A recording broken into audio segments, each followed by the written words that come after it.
Have you ever wondered why the word voodoo instantly conjures images of dark magic, evil rituals, and satanic worship in the Western imagination? Why does a complex spiritual tradition with deep African roots trigger such visceral fear and suspicion?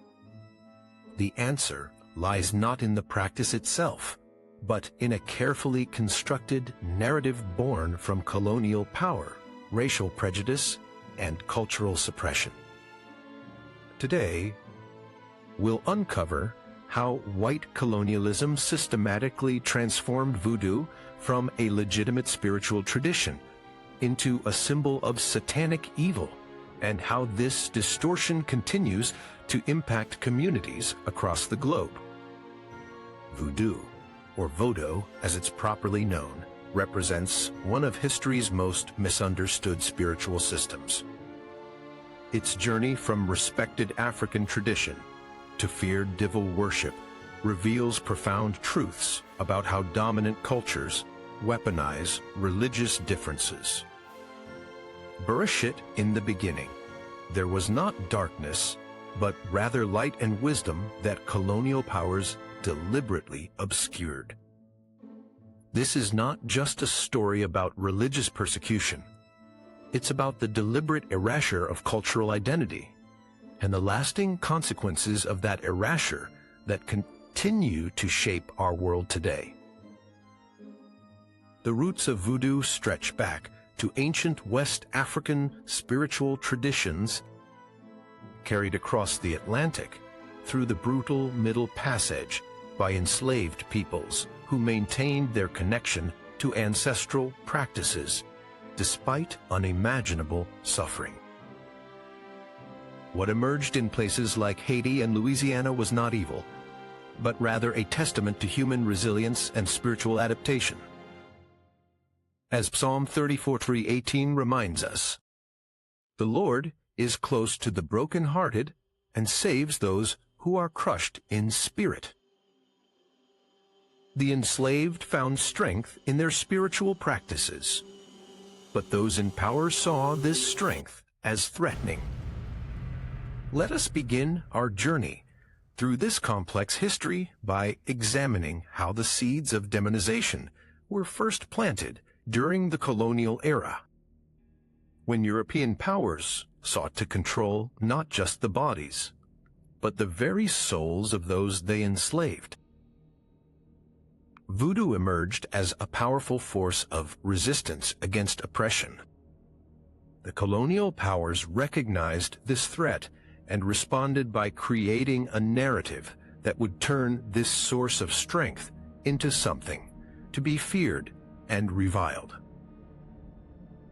This deliberate distortion has echoed through centuries, shaping how we perceive not just a religion, but an entire cultural heritage. Hashem Yishmer, may God protect us from such willful misunderstanding of our fellow human beings. The story of voodoo's demonization begins on the plantations of Saint-Domingue, modern-day Haiti, where enslaved Africans from various regions were forced into brutal labor. These individuals carried with them diverse spiritual traditions that would eventually blend with elements of Catholicism to form what we now know as Vodou. For the enslaved population, these practices provided not only spiritual comfort, but also a crucial connection to their African heritage and identity. White plantation owners quickly recognized the potential threat posed by these gatherings. Any form of cultural unity among enslaved peoples represented a danger to the plantation system. As early as the 1680s, French colonial authorities began implementing strict laws forbidding African religious practices. They justified these prohibitions by labeling the rituals as satanic and demonic, despite having little understanding of their actual meaning or purpose.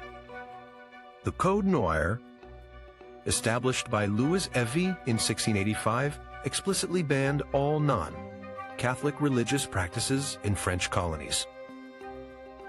Colonial documents from this period reveal how officials deliberately characterized voodoo ceremonies as devil worship to justify violent suppression. One French administrator wrote in 1771 that these gatherings were abominable rituals where Satan himself is invoked. Despite witnessing nothing more threatening than communal dancing and spiritual communion. This wasn't merely cultural misunderstanding, it was calculated religious persecution designed to maintain control. As Proverbs 14:31 teaches us, whoever oppresses the poor shows contempt for their maker. The colonial powers understood that to break the spirit of resistance, they needed to break the spiritual practices that sustained it. Ruach HaKodesh, the Holy Spirit that animated these ceremonies, was deliberately mischaracterized as demonic to justify its suppression.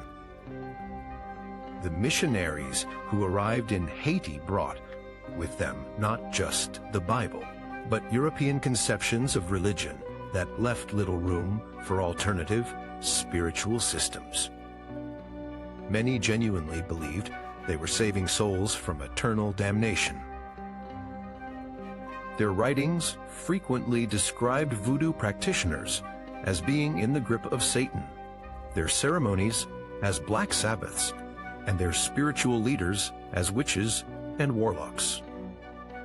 These characterizations spread throughout Europe and America through missionary accounts, creating a foundation of fear and revulsion that would persist for centuries. What these missionaries failed to recognize was how voodoo practitioners had already incorporated Christian elements into their worship. The Lo, or spirits of voodoo, were often associated with Catholic saints in a process known as syncretism. This wasn't rejection of Christianity, but rather a creative adaptation that allowed practitioners to maintain their spiritual traditions while adopting new ones. As Romans 14:313 reminds us, "Therefore let us stop passing judgment on one another." The Haitian Revolution of 1791-1804 marked a turning point in voodoo's demonization. When enslaved Haitians successfully overthrew French colonial rule, the only successful slave revolution in history, voodoo was widely credited with unifying the revolutionary forces. The ceremony at Bois Cay, Man, where a voodoo priest named Duddy Bookman allegedly led a ritual that sparked the revolution, became legendary. White colonial powers, terrified by the prospect of similar uprisings, responded by intensifying the satanic narrative around voodoo. French accounts describe the Bois Cay, Man ceremony as a pact with the devil, claiming that revolutionaries had sacrificed a black pig to Satan and drank its blood to seal their commitment to overthrow white rule. These lurid accounts spread throughout the Americas and Europe, reinforcing the association between voodoo and evil. The truth of the Bois Cay Man ceremony was far different. Historical evidence suggests it was primarily a political gathering strengthened by spiritual elements, where participants pledged unity in their fight for freedom. As Exodus 3:7-8, the Lolzas, "I have indeed seen the misery of my people. So I have come down to rescue them." For the Haitian revolutionaries, their spiritual practices provided strength in their struggle for liberation, not an alliance with darkness. This deliberate mischaracterization served a clear political purpose to delegitimize the Haitian Revolution in the eyes of the world. If the revolution was inspired by satanic forces. Then its success could be dismissed as evil rather than recognized as a legitimate fight for human rights and dignity. This narrative protected white colonial interests by suggesting that black self-determination was inherently linked to dark spiritual forces. Emet Vyatsiv, truth and certainty were sacrificed on the altar of colonial control. The consequences of this demonization were immediate and severe. In the aftermath of the revolution, Haiti faced international isolation. The United States refused to recognize Haitian independence until 1862, partly due to fears that Haiti's voodoo-inspired revolution might spread to American plantations. European powers demanded massive reparations from Haiti, crippling its economy for generations. The association with devil worship provided convenient justification for this treatment. Within Haiti itself, successive governments alternated between embracing voodoo as a symbol of national identity and persecuting it to appease international opinion. The Catholic Church conducted anti-superstition campaigns well into the 20th century, destroying voodoo temples and sacred objects. Practitioners were forced underground, further reinforcing the secretive, mysterious image that fed into Western stereotypes. The question we must ask ourselves is profound. How different might Haiti's development have been if its spiritual traditions had been respected rather than demonized? How might our understanding of African spiritual systems be different if they had been approached with curiosity rather than fear? As Isaiah 5:20 warns, "Woe to those who call evil good and good evil, who put darkness for light and light for darkness." The colonial narrative of voodoo as satanic worship didn't remain confined to historical documents. Instead, it found new life and even greater reach through the emerging mass media of the 20th century. As we'll see next, Hollywood and popular literature would take these colonial stereotypes and amplify them to unprecedented levels, embedding them deeply in the Western imagination. The transition from colonial era demonization to modern stereotypes of voodoo happened largely through the power of white-controlled media and entertainment. By the early 20th century, as Haiti and other Caribbean nations faded from immediate political concern, voodoo might have been gradually understood in more accurate terms. Instead, Hollywood and popular literature discovered that the satanic narrative had tremendous commercial potential.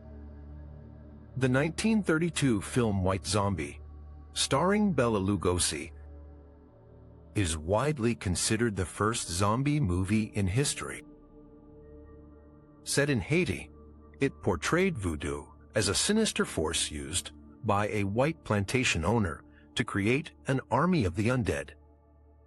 The film established many tropes that would become standard in voodoo depictions: mysterious rituals, mind control, and malevolent practitioners wielding supernatural powers for evil purposes. What audiences didn't realize was how dramatically these portrayals diverged from actual voodoo beliefs about the spiritual world.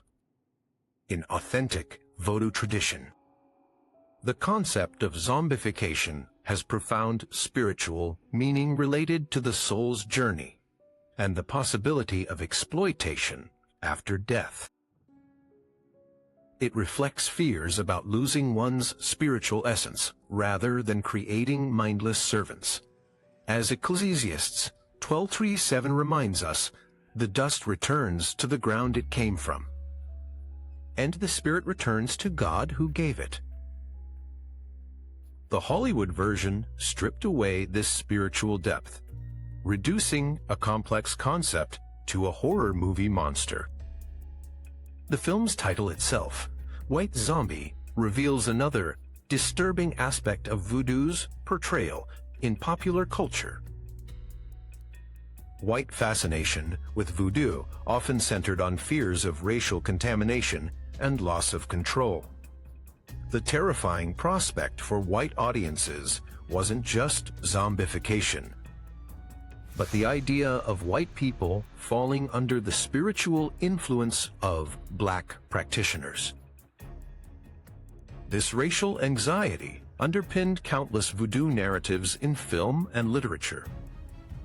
Throughout the mid-20th century, voodoo became a staple of horror fiction, appearing in pulp magazines, comic books, and B-movies.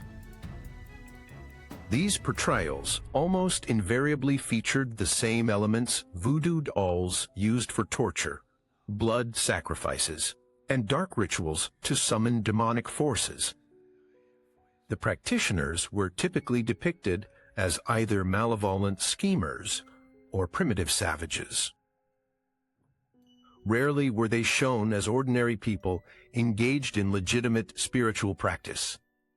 The voodoo doll, in particular, became an ubiquitous symbol despite bearing little resemblance to actual voodoo practices. In authentic voodoo, sympathetic magic using figurines, called Pwin, is primarily focused on healing and protection, not causing harm. As Proverbs 1:18 states,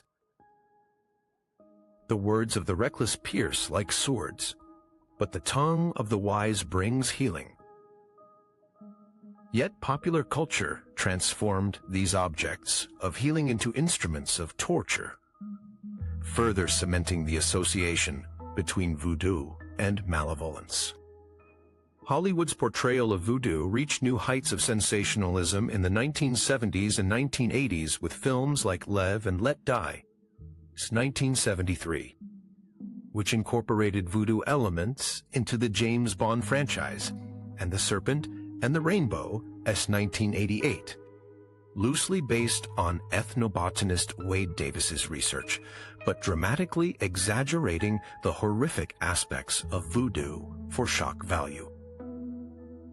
These films reached global audiences, spreading distorted images of voodoo to viewers who had no other context for understanding the religion. The Serpent and the Rainbow is particularly noteworthy because it began as a scientific investigation into the pharmacological basis of zombie legends, but was transformed by director Wes Craven into a horror film featuring graphic torture scenes and demonic possession. The film's tagline, "Don't Bury Me, I'm Not Dead," played directly into Western fears while ignoring the cultural context and meaning of Haitian spiritual beliefs. Animamin, I believe, that such misrepresentations do profound harm to cultural understanding. Television further amplified these stereotypes. Shows from Scooby, due to Supernatural, have featured episodes with voodoo villains, voodoo dolls, and dark rituals. Even when these portrayals occasionally acknowledged that real voodoo wasn't evil, the visual imagery and narrative framing still reinforced the association with horror and the occult.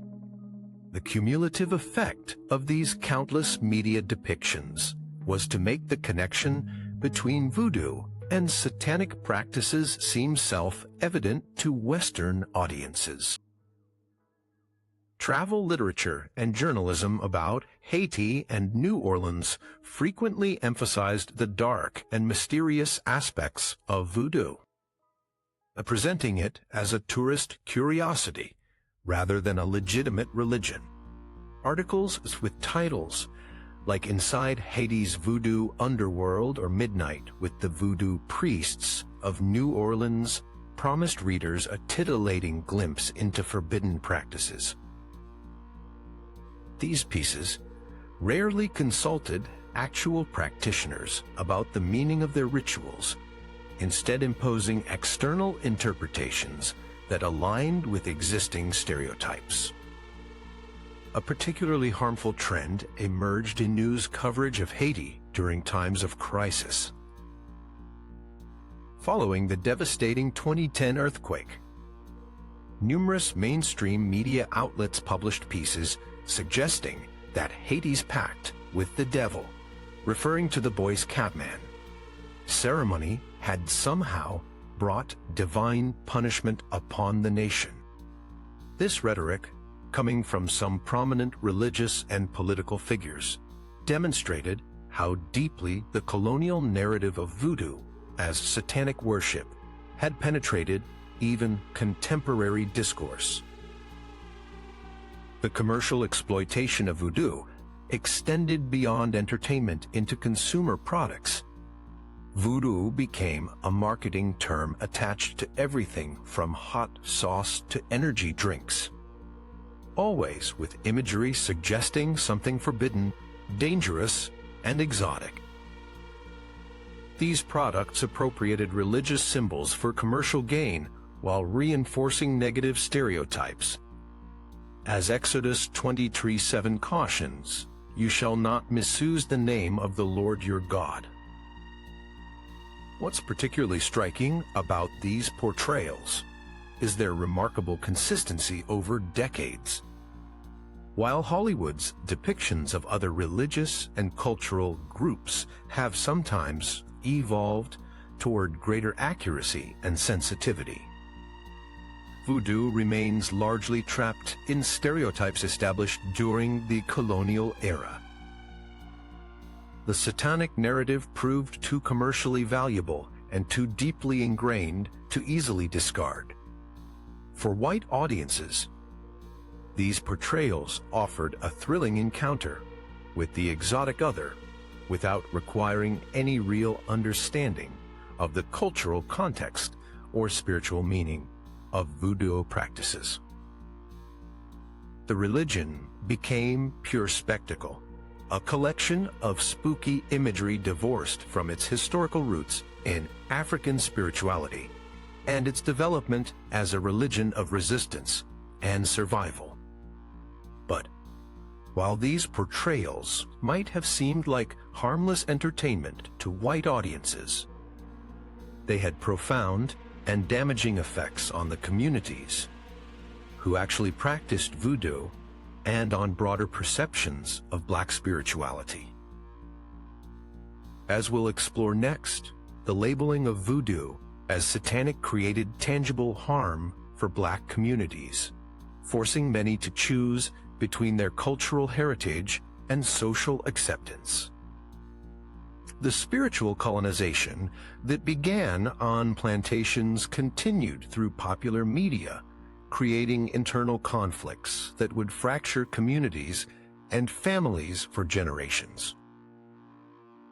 The persistent characterization of voodoo as satanic by white colonial powers and media didn't just create misunderstanding among outsiders, it inflicted deep and lasting damage on the very communities for whom voodoo represented cultural heritage and spiritual tradition. This damage manifested in multiple ways, from external persecution to internal community divisions that continue to this day. In Haiti, the homeland of Voodoo, practitioners have faced waves of violent persecution throughout history. During the U.S. occupation of Haiti, 1915-1934, American Marines and officials viewed voodoo as both primitive superstition and potential source of resistance. They systematically destroyed voodoo temples, confiscated sacred objects, and arrested practitioners. Military reports from this period explicitly described these actions as necessary to civilize Haiti by eliminating devil worship. This persecution didn't end with the American occupation. In 1941, the Catholic Church in Haiti launched the superstition campaign with government support. Priests led raids on voodoo temples, burning sacred drums, destroying altars, and forcing practitioners to renounce their faith. An estimated 700 temples were destroyed, and countless sacred objects were lost forever. Practitioners were forced to take oaths, rejecting their satanic practices and embracing Catholicism exclusively. The psychological impact of this campaign was devastating. As Psalm 37 grew one laments, by the rivers of Babylon we sat and wept when we remembered Zion. Many Haitians were forced to publicly reject their ancestral traditions while continuing to practice in secret, creating a culture of shame and fear around voodoo that persists to this day. Kedusha, holiness, became associated with hiding one's true spiritual identity rather than celebrating it openly.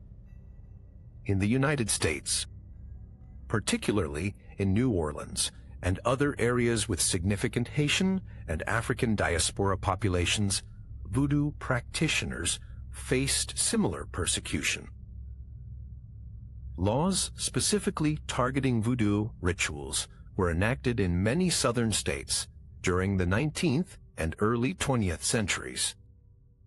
These laws didn't prohibit religious practice explicitly, which would violate constitutional protections, but instead banned specific elements associated with voodoo, such as fortune-telling, conjuring, and certain types of ritual gatherings.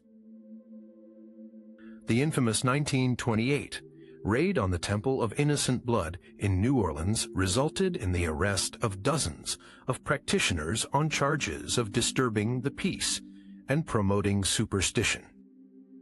Police reports described finding evidence of satanic worship that was, in reality, simply traditional voodoo altars with Catholic saints' images, candles, and offerings. The local press covered the raid with sensationalistic headlines about devil worshippers and black magic, further cementing these associations in the public mind. Beyond direct persecution, the satanic label created profound social stigma. Black Americans who maintained connections to voodoo traditions often faced ostracism, not just from white society, but from within their own communities. As Christianity became the dominant religion among African Americans, many church leaders explicitly condemned voodoo as sinful and demonic, forcing community members to choose between their ancestral practices and social acceptance. This created painful divisions within families and communities. Elders who maintained traditional practices were sometimes rejected by younger generations who had internalized the narrative that these traditions were evil. As Proverbs 2:28 advises, do not move an ancient boundary stone set up by your ancestors, yet many felt compelled to abandon these spiritual boundaries to survive in a hostile society. The stigma was particularly damaging for economic and social mobility. Black professionals who were suspected of having connections to voodoo often faced discrimination in employment and housing. Historical records show cases of teachers, nurses, and government employees being fired when their participation in traditional practices was discovered. The accusation of voodoo involvement became a powerful tool for limiting black advancement and reinforcing racial hierarchies. Perhaps most insidiously, the satanic narrative created internal psychological conflicts for many people of African descent. Cultural traditions that should have been sources of pride and connection became sources of shame and secrecy. many practitioners internalized the negative stereotypes, developing what psychologists now recognize as religious trauma and cultural identity conflicts. Marie Laveau, the famous voodoo queen of New Orleans, exemplifies these complexities, while celebrated today as a powerful cultural figure. During her lifetime, 1801-1881, she navigated a dangerous balance between practicing voodoo and maintaining Catholic respectability. Historical accounts suggest she attended Catholic Mass regularly while conducting voodoo ceremonies, understanding that her safety and status required this dual identity. Her tome, In Sti, Louis' Cemetery No. 1 continues to receive visitors seeking blessings, yet for decades the Catholic Church attempted to discourage these pagan practices at a Catholic burial site. The impact extended beyond religious practice to other elements of African cultural heritage. Traditional healing practices, music, dance, and even food preparation became suspect when associated with voodoo.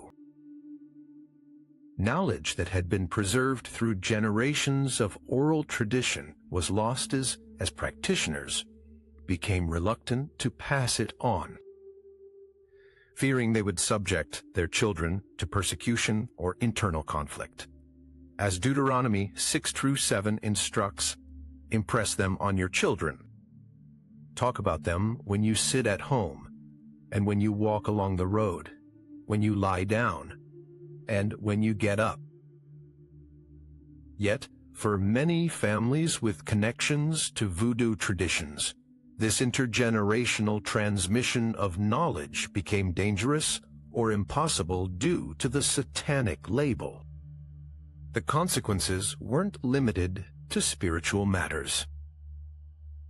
The characterization of voodoo as satanic reinforced broader racist stereotypes about black people being primitive, superstitious, and potentially dangerous. These stereotypes influenced everything from housing policies to criminal justice, contributing to systemic discrimination that affected all Black Americans, not just voodoo practitioners. In Haiti, the international perception of the country as a center of devil worship contributed to its political and economic isolation. Foreign investors, international aid organizations, and tourists often avoided Haiti partly due to fears rooted in these religious stereotypes. This isolation exacerbated Haiti's economic challenges, creating a cycle of poverty that further limited opportunities for voodoo practitioners to challenge the dominant narrative. The trauma of this spiritual colonization continues to reverberate through generations. Many descendants of voodoo practitioners know little about their ancestral traditions because their parents and grandparents deliberately concealed this knowledge to protect them from stigma. As Lamentations 5:7 observes, our ancestors sinned and are no more, and we bear their punishment. Yet in this case, the sin was not in the practice of traditional spirituality, but in its forcible suppression. Despite these challenges, resistance to the satanic narrative has persisted throughout history. Communities have found ways to preserve their traditions despite persecution, and in recent decades, a movement to reclaim and redefine voodoo has gained momentum. This resistance represents not just a religious revival, but a broader struggle for cultural dignity and historical truth. The path forward requires healing these deep wounds of spiritual colonization while confronting the persistent stereotypes that continue to shape public perception. As Jeremiah 37:17 promises, I will restore you to health and heal your wounds, declares the Lord. For many communities connected to voodoo traditions, this healing process has already begun through deliberate efforts to reclaim their spiritual heritage. Throughout the history of voodoo's demonization, practitioners and communities have never been passive victims.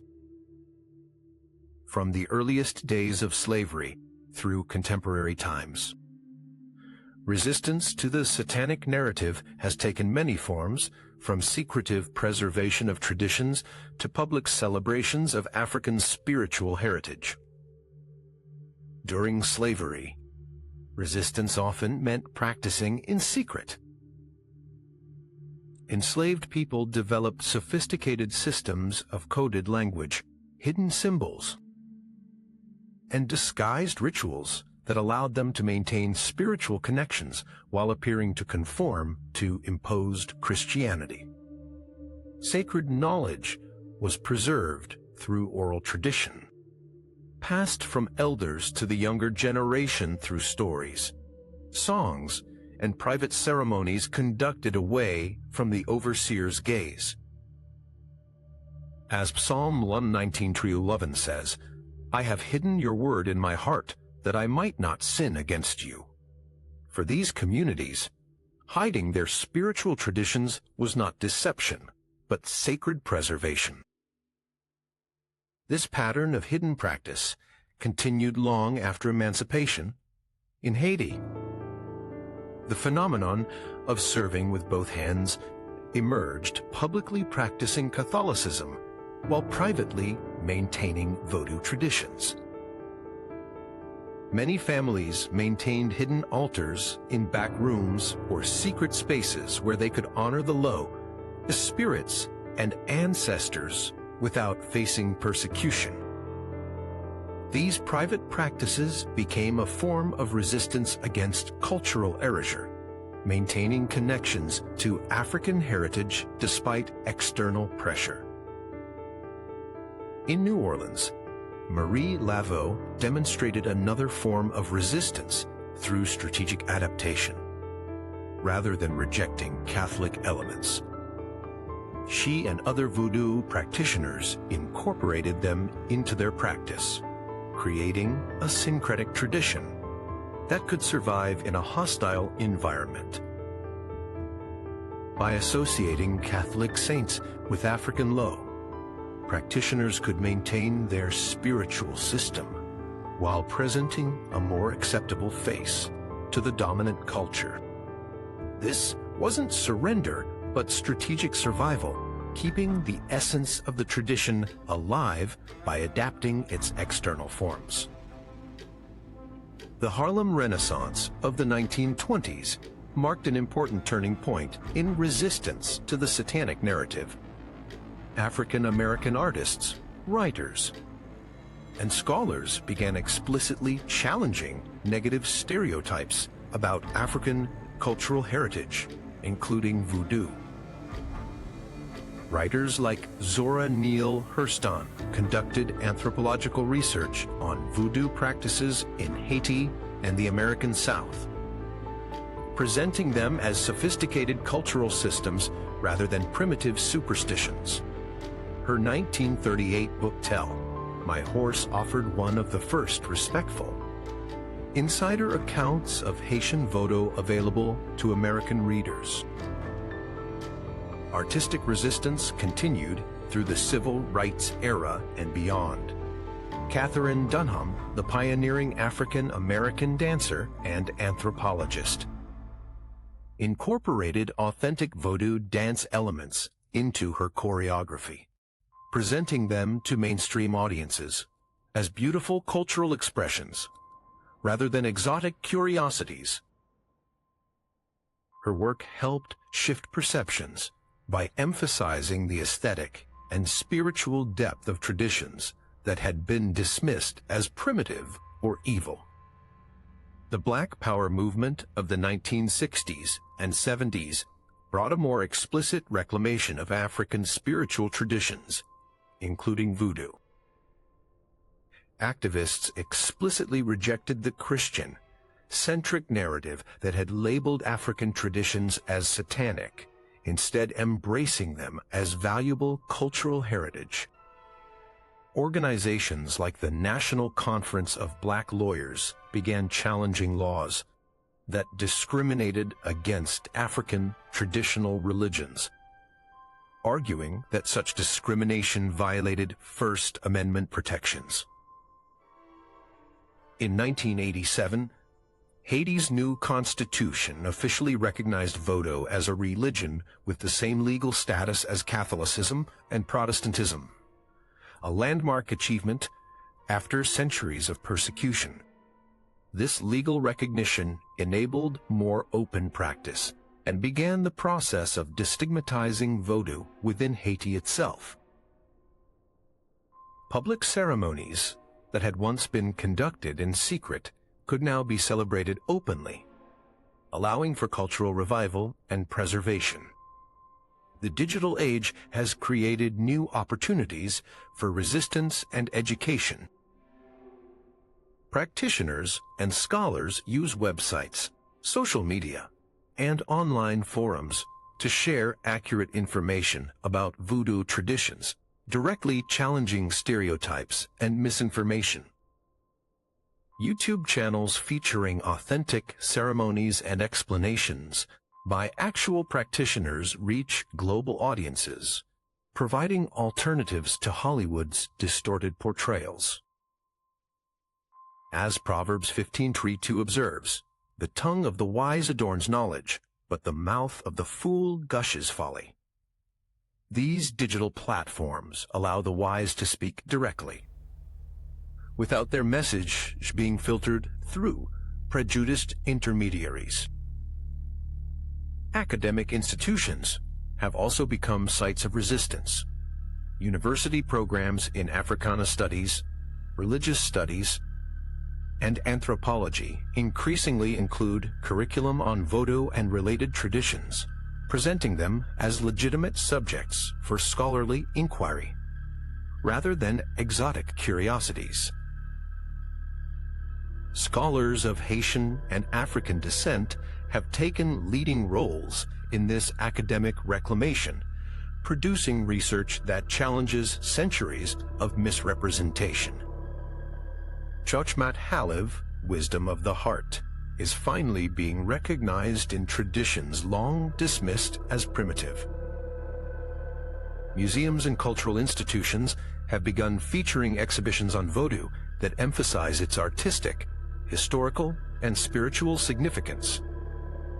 The Field Museum's 2014 exhibition, Vodou, Sacred Powers of Haiti, presented authentic artifacts with explanations from practitioners themselves, directly challenging the sensationalistic portrayals in popular culture. These exhibitions reach thousands of visitors, offering many their first encounter with accurate information about voodoo traditions. Community organizations in places like New Orleans, Miami, and New York have established cultural centers dedicated to preserving and teaching authentic voodoo traditions. These centers offer classes, host ceremonies, and provide community support, creating spaces where practitioners can openly embrace their heritage without fear of stigma. They serve as crucial counterpoints to commercial voodoo shops that often perpetuate stereotypes for tourist dollars. Individual practitioners have also taken public stands against misrepresentation. Mambo Sally Ann Glassman, a respected Vodou priestess in New Orleans, has worked for decades to educate the public through her books, interviews, and public ceremonies. Mambo Asog Di Sir founded the Haitian Congress to Fortify Haiti, which advocates for respect for Vodou as part of its human rights agenda. These public figures put human faces on traditions that have been demonized, making it harder to maintain the abstract stereotypes of satanic worship. The struggle for accurate representation continues in popular culture as well. Films like The Princess and the Frog 2009, while still problematic in some aspects, attempted to present voodoo, inspired characters with more nuance than previous Hollywood portrayals. Television shows like American Gods have included more authentic depictions of Lo and voodoo concepts, consulting with actual practitioners during production. These representations, while imperfect, represent progress from the unmitigated demonization of earlier decades. Perhaps most importantly, younger generations of the African diaspora are reclaiming voodoo and related traditions as part of their cultural heritage. Many who grew up hearing these practices dismissed as evil or primitive are now researching their ancestral traditions, learning from elders, and incorporating elements into their spiritual lives. This generational healing represents a profound form of resistance against centuries of demonization. As Isaiah 58:12 promises, "Your people will rebuild the ancient ruins and will raise up the old foundations. You will be called repairer of broken walls, restorer of streets with dwellings."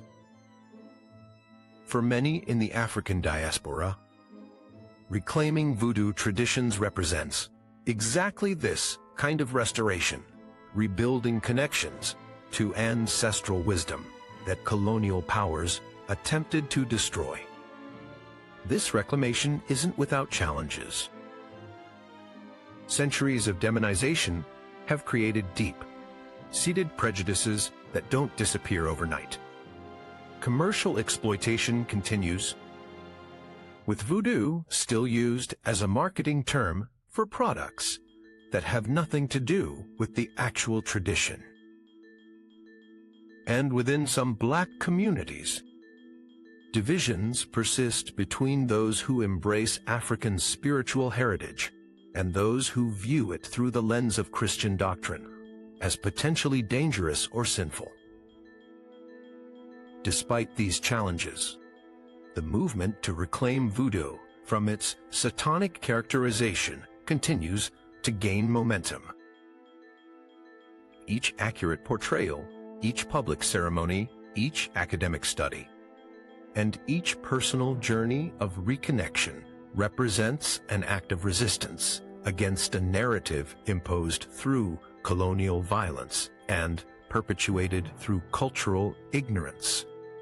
Tikkun Olam, repairing the world, begins with correcting these historical injustices and restoring dignity to demonized traditions. The future of this resistance depends not just on practitioners themselves, but on broader societal willingness to question inherited stereotypes and seek more accurate understanding. As we'll explore in our final section, the consequences of voodoo's demonization extend far beyond religious communities, shaping racial attitudes, international relations, and cultural perceptions in ways that affect us all. The deliberate characterization of voodoo as satanic worship by white colonial powers wasn't simply a historical injustice. It created ripple effects that continue to shape our world in profound ways. Understanding these ongoing impacts helps us recognize why challenging this narrative remains crucial, not just for practitioners, but for anyone committed to cultural respect and historical truth. Perhaps the most immediate impact is the continued discrimination faced by voodoo practitioners. Despite constitutional protections for religious freedom, those who openly practice voodoo or related traditions still encounter prejudice in employment, housing, and social acceptance. In 2014, a Louisiana teacher was forced to resign after parents discovered she practiced voodoo privately. In 2018, a Florida apartment complex attempted to evict a Haitian family for maintaining a voodoo altar in their home. These aren't isolated incidents, but manifestations of persistent stigma. The satanic characterization had also created lasting economic consequences. Haiti, as the spiritual homeland of voodoo, continues to suffer from negative perceptions that affect tourism, investment, and international aid. When natural disasters strike Haiti, as with the devastating 2010 earthquake, media coverage frequently includes references to voodoo that subtly or explicitly suggest these practices contribute to the nation's suffering. As Proverbs 22:1 reminds us, a good name is more desirable than great riches. To be esteemed is better than silver or gold. The damaged reputation inflicted on Haiti through religious demonization has indeed cost more than silver or gold. Within the broader context of racial justice, the demonization of voodoo represents a specific example of a larger pattern: the systematic devaluation of Black cultural contributions. When African spiritual traditions are dismissed as primitive superstition or evil worship, it reinforces the harmful notion that African cultural systems are inherently inferior to European ones. This cultural hierarchy has been used to justify everything from colonization to contemporary discrimination. The satanic narrative has also created lasting divisions within Black communities themselves. Some Black churches continue to preach against voodoo and related traditions as demonic, perpetuating colonial religious attitudes. This creates painful choices for those who wish to honor their ancestral traditions while maintaining connections to Christian communities. As 1 Corinthians 1:10 urges, I appeal to you, brothers and sisters, in the name of our Lord Jesus Christ, that all of you agree with one another in what you say, and that there be no divisions among you. Healing these divisions requires acknowledging how colonial influences shaped religious attitudes. The misrepresentation of voodoo has educational consequences as well. School curricula rarely include accurate information about African spiritual traditions, leaving students with only the stereotypes from popular culture. This educational gap perpetuates ignorance and prejudice while denying students access to the rich philosophical and ethical systems embedded in these traditions. As Hosea 4:6 warns, my people are destroyed from lack of knowledge.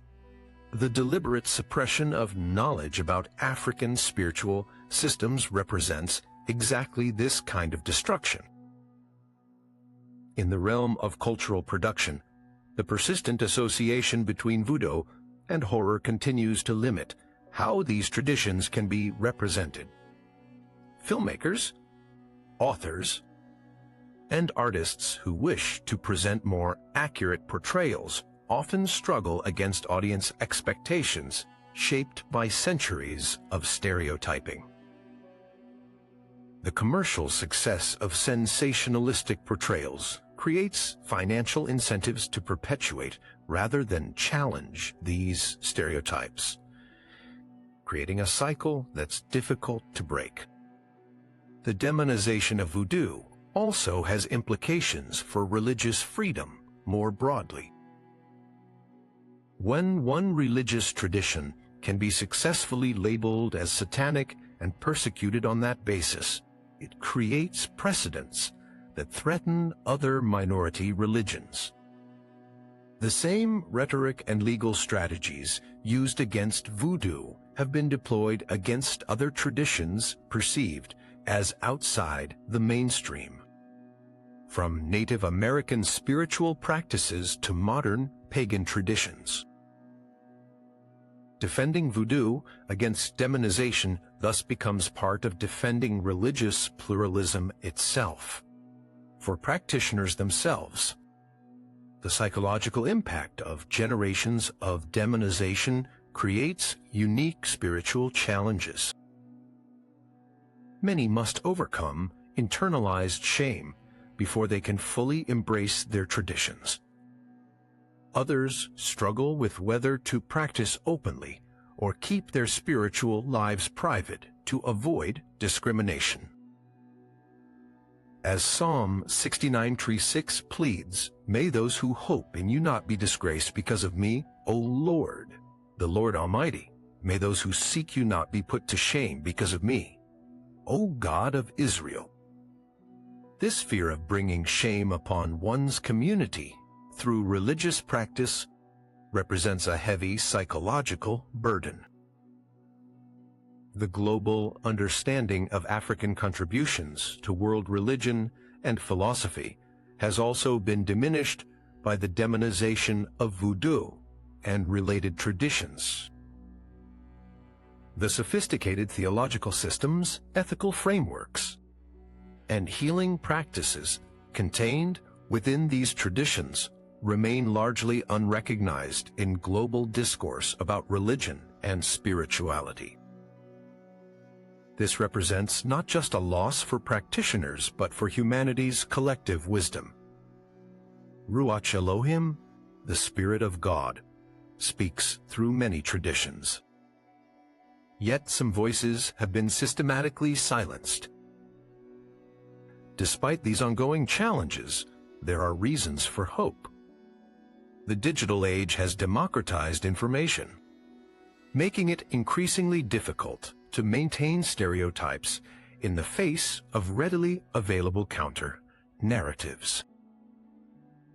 Younger generations show greater openness to understanding diverse spiritual traditions on their own terms, rather than through colonial frameworks.